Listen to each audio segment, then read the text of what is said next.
Back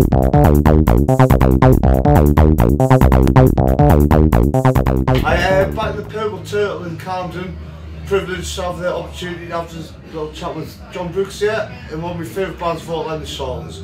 Mate, how are we doing, John? You alright? Steve, I'm good, mate. How are you? I'm very good myself. All the better for seeing you. Oh, thanks very much. Johnny. So we've got go on like the Charlatans stuff you're doing Tell the Stories tour. That's great. We've got 3 there. I've got my tickets for the Hammersmith one. Oh, excellent. Yeah, I've actually bought VIP one, so I get to meet the band. But I knew that, like, I might try and take the band and get a normal one. We're going to be hanging out, mate. Yeah, we will be.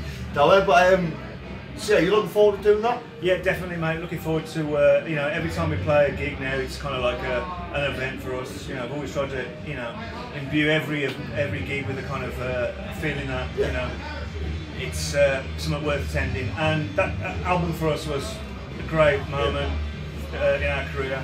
And I think we share that with a lot of people. It came out as a bit of an explosion in British musical culture. You know, we were lucky enough to take part in 2 of those cultural explosions. You know. Party's a good word. Yeah, well, you know what, party and the Charlatans have always been 2 words that have always got, you know, definitely not an oxymoron, you know.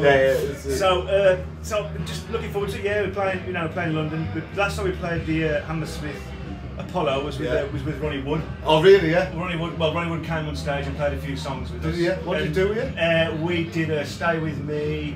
And then they did one of our songs. I think it was "Can't Go to Bed," I believe. Oh really? Yeah. Yeah. Because his daughter Leah Wood was playing support slot with us. So that's when we kind of got a little relationship with Ronnie Wood, which led on to us supporting the Stones a few times. So that's right. Yeah. So I've got quite a lot of good memories about that venue. So I'm really looking forward to coming. Oh, it is good stuff. So like obviously you'll be playing like the sort of singles when you've been doing like the from telling stories, when you're doing all your gigs, you'll always want to know how high, what to another and all that. But like to play some of the other songs off there that you wouldn't normally get a chance to play. Looking forward to doing all that. There's the one that you particularly. Favourite one off the album that you love playing, that you might get a chance? We always do every record that we make, every album that we make, we always do an instrumental. Yeah. And we quite often don't play the instrumentals, and there's actually a great instrumental on that album. Rob Stream. Yeah, well there's the Rob Stream and there's Area 51. Area 51, of course.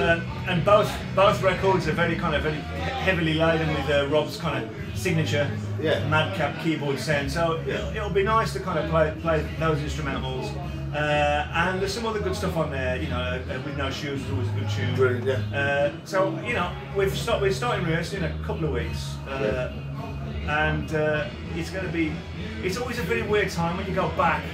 When we went back into the telling story shows, we were kind of thinking about, you kind of almost go back to that point of your life, and it's kind of weird. Yeah, that's right. So we're having to go back and think about what it was like to make telling stories. Put yourself in that position again. And that record has got a lot of dark, not dark as in negative, but a lot of sorrow around it. Yeah, like Rob's passing and all the rest of it. So. Has that been quite hard then?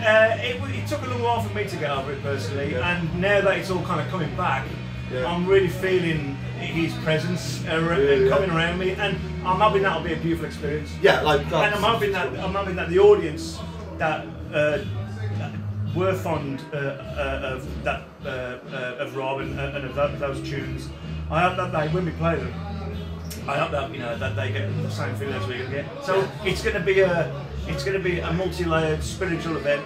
Yeah. Well, put that on the poster. A multi-layered spiritual event.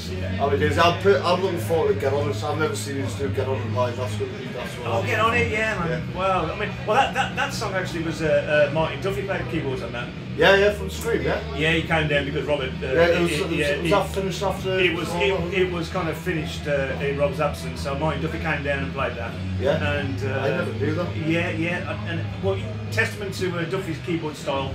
We didn't ask him to play like Rob Collins, and he didn't try to play like him, but it had the spirit of Rob in that song. Yeah, like Duffy done like the. Like Nebworth shows and stuff, you step in straight away. Yeah, that's it. I mean, only Martin Duffy could fill those shoes. Yeah.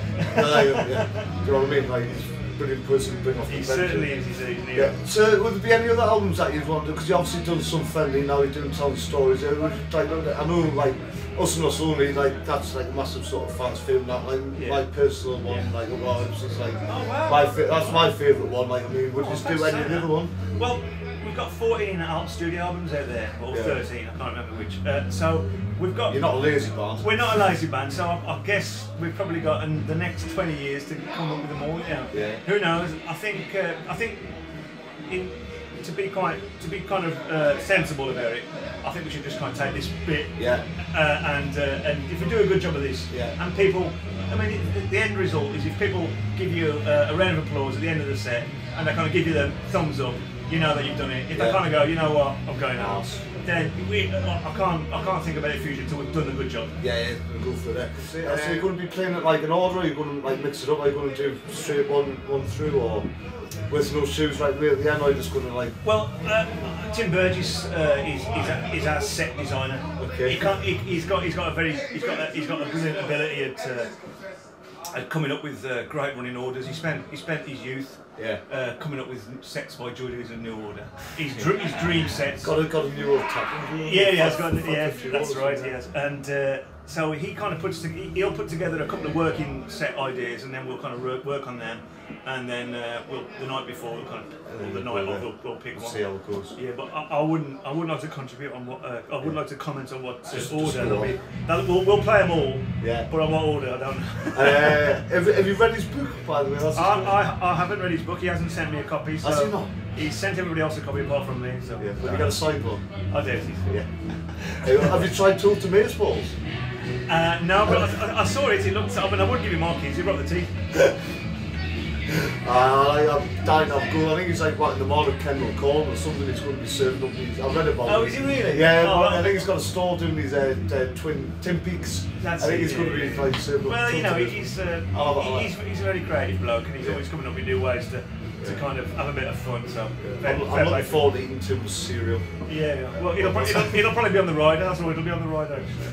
Alright then, well, it's been cracking, mate. I'm not keeping you because I know you're a busy man. You're going to be DJing tonight. What sort of tunes are you going to be DJing tonight? Tame Impala I'm going to start with. Yeah? And then I'm going to see where it goes from there. Yeah, just nothing. I just, you know, I think sometimes I put records on, I don't DJ. Yeah. Let's get that bit clear. Yeah. You know, I wouldn't hand up the same at DJ. And a lot of my records are borrowed and put together by friends. So, you know, I'll just kind of, I think, you've got to kind of read the room, ain't you, really? And I'll see what reaction I'll get. And I've got a big collection of stuff, and it's all written out. And, you know, and I didn't come here as a DJ. I come here as a mate and a guest record putter on it. Happy days. Happy days. Alright then. Well, just to like round it off, give us your top moment ever been in the Charlatans, if you've got one. Favourite moment or happiest moment. Well, I suppose for people that are there's two great moments. I think was the first time we ever played on Top of the Pops. That was a young man's boyhood dream. And a second fantastic moment was when we were coming back from the Nebworth concert with Oasis. After we played, and it was quite a solemn moment because you know we'd done it without our mate Rob, and you know it was a massive amount of people, 125,000 people that we'd just done a concert, and we'd laid our soul out on the line because Rob wanted to play that gig more than anything. He died, and we vowed to play it in his memory. And as we were driving in the van from Nebworth, we had the radio. It was being played on Radio 1, I believe. That's right. Yeah, I've got it on tape. And Liam Gallagher dedicated "Live Forever" to Rob Collins. And that moved me to tears. So fair play to Liam for doing that. Yeah, happy days, man. Happy days. Oh, that's great. Steve, nice to meet you. Cheers. Excellent. Thank you very much for your time.